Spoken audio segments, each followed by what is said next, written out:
১৯৬০ সালের আগস্ট মাসে খালেদা জিয়ার সাথে বিয়ে হয় জিয়াউর রহমানের। বিয়ের আগে খালেদা জিয়ার রয়েছে এক প্রেমের সুন্দর কাহিনী। খালেদার ডাকনাম ছিল পুতুল। পুতুলকে প্রথম দেখাতেই মনে ধরে জিয়ার।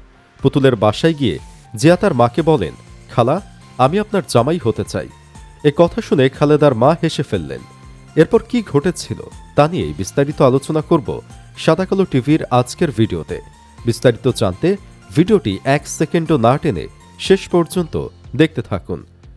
খালেদা জলপাইগুড়ির নয়াবস্তি নামক ছোট্ট একটি শহরে জন্ম লাভ করেন। সুন্দর ফুটফুটে শিশুকে দেখেই তার বড় বোন তাকে পুতুল নামে ডাকতে শুরু করেন। পরিবারের সকলেই খালেদাকে অত্যন্ত বেশি ভালোবাসতেন। লাজুক প্রকৃতির এ মেয়ে সাদামাটা ছিমছাম বাড়ির ছবির মতো মনে হতো। পাহাড়ি পরিবেশে মনকে বিরাট ও প্রসার করার সুযোগে তার মন মানসিকতা সৃষ্টি হতে থাকে প্রাকৃতিক নিয়মে। তার জন্মলগ্নেই দ্বিজাতি তত্ত্বের ভিত্তিতে দ্বিখণ্ডিত দেশ সাম্প্রদায়িক ভারতের কাছ থেকে পূর্ব পাকিস্তানের দিনাজপুর জেলায় এসে বসবাস শুরু করেন।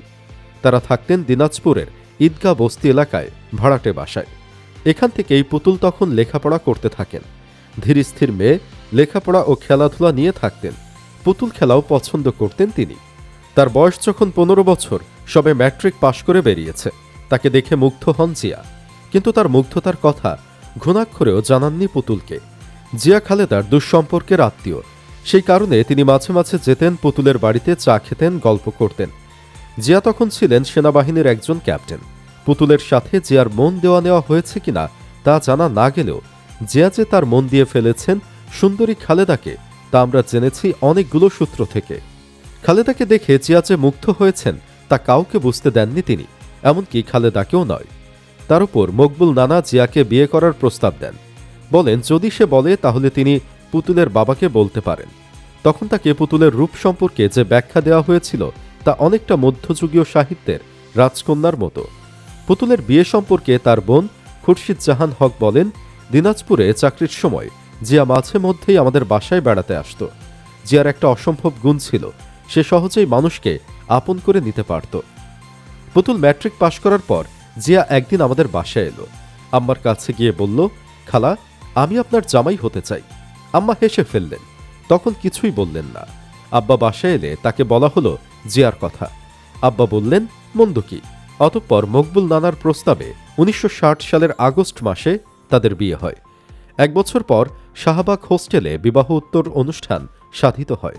তারপর গণ অভ্যুত্থানকালে চাকুরির কারণে চট্টগ্রামের ১৬ শহরে একটি বাসায় তারা বসবাস করতে থাকেন। বিয়ের কিছুকাল পরে সিদ্ধেশ্বরীতে জনাব এস আবদুল্লার বাসা থেকে পাক সেনারা খালেদা জিয়াকে ২ ছেলেসহ বন্দী করে। ড সাইদুর রহমানের লেখা ১৯৭২ থেকে ১৯৭৫ কয়েকটি দলিল নামক সেই বইয়ের ৮ম খণ্ডের ৪৭৬ থেকে ৪৮০ পৃষ্ঠায় বলা হয়েছে, বাংলাদেশের মুক্তিযুদ্ধের বীর নায়ক মেজর জিয়া যখন হানাদার পাক বাহিনীর বিরুদ্ধে তীব্র প্রতিরোধ গড়ে তুলে তাদেরকে নাজেহাল করে তুলেছিলেন, তখন তার প্রতি আক্রোশ মেটাবার ঘৃণ্য পন্থা হিসেবে খান সেনারা নৃশংসভাবে ঝাঁপিয়ে পড়েছিল তার আত্মীয় স্বজন, পরিবার পরিজনের উপর। তাদের সেই প্রতিহিংসার লালসা থেকে রেহাই পায়নি কর্নেল জিয়ার ভাইরা ভাই, শিল্প উন্নয়ন সংস্থার সিনিয়র কোঅর্ডিনেশন অফিসার জনাব মোজাম্মেল হক। চট্টগ্রাম শহর শত্রু কবলিত হওয়ার পর বেগম খালেদা জিয়া যখন বোরকার আবরণে আত্মগোপন করে চট্টগ্রাম শহর থেকে পালিয়ে এসে নারায়ণগঞ্জে এসে পৌঁছান, তখন জনাব মোজাম্মেল হক তাকে নারায়ণগঞ্জ থেকে ঢাকায় নিয়ে আসেন। সেদিন ছিল ১৬ই মে। ঢাকা শহরে ছিল কারফিউ। নারায়ণগঞ্জেও সন্ধ্যা থেকে কারফিউ জারি করা হয়েছিল। এরই মধ্যে তিনি তার গাড়িতে রেড ক্রসের ছাপ এঁকে ছুটে গিয়েছিলেন নারায়ণগঞ্জ টার্মিনালে।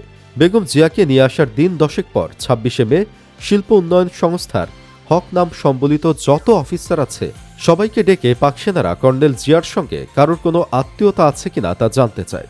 জনাব মোজাম্মেল হক বুঝতে পারলেন বিপদ ঘনিয়ে আসছে। তিনি সেখানে কর্নেল জিয়ার সাথে তার আত্মীয়তার কথা গোপন করে অসুস্থতার অজুহাতে বাসায় ফিরে আসেন এবং অবিলম্বে বেগম জিয়াকে তার বাসা থেকে সরাবার ব্যবস্থা করতে থাকেন। এরই মধ্যে ১৩ই জুন তারিখে পাক বাহিনীর লোকেরা এসে হানা দেয় জনাব মোজাম্মেল হকের বাড়িতে। জনৈক কর্নেল খান এই হানাদার দলের নেতৃত্ব দিয়েছিলেন। কর্নেল খান বেগম জিয়া সম্পর্কে জিজ্ঞাসাবাদ করে এবং জানায় যে এই বাড়িতে তারা বেগম জিয়াকে দেখেছে। জনাব হকের কাছ থেকে কোনো সদুত্তর না পেয়ে তার ১০ বছরের ছেলে ডনকেও জিজ্ঞাসাবাদ করা হয়। ডন কর্নেল খানকে পরিষ্কারভাবে জানায় যে গত ৩ বছরও সে তার খালাকে দেখেনি। সমস্ত চেষ্টা ব্যর্থ হলে খান সেনারা তার বাড়ি তল্লাশি করে, কিন্তু বেগম জিয়াকে সেখানে না পেয়ে রাগান্বিত হয়ে ফিরে যায়। যাবার আগে জানিয়ে যায় সত্যি কথা না বললে আপনাকে ক্যান্টনমেন্টে নিয়ে যাওয়া হবে। এরপরই জনাব হক বুঝতে পারেন সর্বক্ষণ তাকে অনুসরণ করা হচ্ছে। যেখানেই যান সেখানেই তার পিছনে কেউ না কেউ লেগে থাকে। এই অবস্থায় তিনি মায়ের অসুখের নাম করে ছুটি নেন অফিস থেকে এবং সপরিবারে ঢাকা ছেড়ে যাওয়ার ব্যবস্থা করতে থাকেন। ব্যবস্থা অনুযায়ী ১ জুলাই গাড়ি গ্যারেজে রেখে পেছন দরজা দিয়ে বেরিয়ে তারা দুটি অটোরিকশায় গিয়ে ওঠেন। উদ্দেশ্য ছিল ধানমন্ডিতে বেগম জিয়ার মামার বাসায় গিয়ে আপাতত ওঠা। কিন্তু সায়েন্স ল্যাবরেটরি পর্যন্ত আসতেই তাদের অটোরিকশা বিকল হয়ে যায়। এই অবস্থায় তারা কাছে গ্রিন রোডে এক বন্ধুর বাসায় গিয়ে ওঠেন। এখানে ছোট্ট একটি ঘরে তারা আশ্রয় নেন, কিন্তু পরদিনই তারা দেখতে পেলেন পাক বাহিনীর লোকেরা বাড়িটি ঘিরে ফেলেছে। জনাদশেক সশস্ত্র জওয়ান বাড়িটির সামনে দাঁড়িয়ে এই দলের প্রধান ক্যাপ্টেন সাজ্জাদ আর ক্যাপ্টেন আরিফ। তারা ভেতরে ঢুকে কর্নেল জিয়া এবং বেগম জিয়া সম্পর্কে তাদের জিজ্ঞাসাবাদ শুরু করে।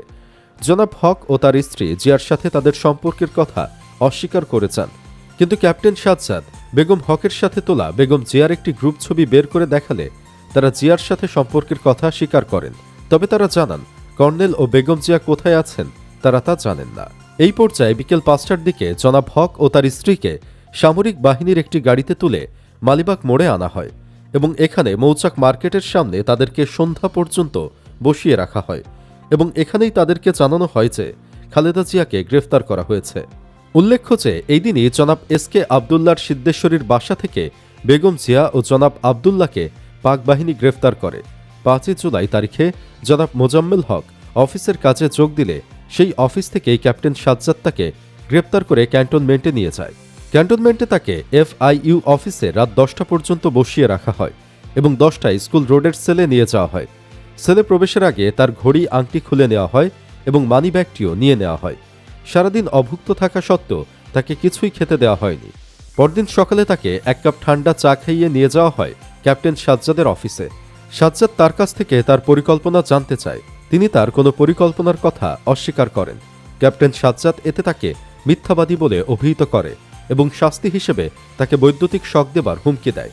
কিন্তু এরপরও কোনো কথা আদায় করতে না পেরে ক্যাপ্টেন সাজ্জাদ তাকে ১০০০ ওয়াটের উজ্জ্বল আলোর নিচে শুইয়ে রাখার হুমকি দেয়। হুকুম মতো রাতে তাকে তার সেলে নিয়ে চিৎ করে শুইয়ে দেওয়া হয় এবং উপরে ঝুলিয়ে দেওয়া হয় ৫০০ ওয়াটের বাল্ব। অসহ্য ৪ ঘন্টা যন্ত্রণা সহ্য করতে থাকে সে। পরদিন আবার তাকে ক্যাপ্টেন সাজ্জাদের কাছে নিয়ে যাওয়া হয় এবং সাজ্জাদ আবার তার পরিকল্পনার কথা জানতে চায় শেখ মুজিবুর রহমানের সাথে তার কি কথা হয়েছে, তিনি ভারতে চলে যাবার পরিকল্পনা করেছিলেন কিনা। জনাব মোজাম্মেল হক সবকিছু অস্বীকার করলে ক্যাপ্টেন সাজ্জাদ তার ঘাড়ে আঘাত করে। এরপর তার সেলে ২৪ ঘন্টা ১০০০ ওয়াটের বাতি জ্বালিয়ে রাখার হুমকি দেয়। বেলা ১টায় তাকে সেলে এনেই বাতি জ্বালিয়ে দেওয়া হয়। ঘণ্টা কয়েক পরেই তিনি অসহ্য যন্ত্রণায় চিৎকার করতে থাকেন। চিৎকার করে একটি কথাই বলতে থাকেন, আমাকে একেবারেই মেরে ফেলো, এভাবে তিলে তিলে মেরো না। এদিকে ১০০০ ওয়াটের উজ্জ্বল আলোর নিচে থাকায় তিনি দৃষ্টিশক্তিও প্রায় হারিয়ে ফেলেন।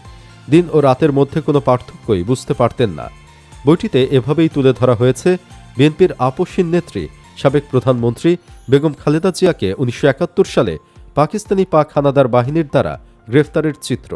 সুপ্রিয় দর্শক, খালেদা জিয়ার সঙ্গে বন্দী হন বিএনপির বর্তমান ভারপ্রাপ্ত চেয়ারম্যান তারেক রহমান ও মরহুম আরাফাত রহমান কোকো। তারা ৬ মাস বন্দী ছিলেন। এর আগের ৩ মাস ফেরারি জীবন কাটান খালেদা জিয়া।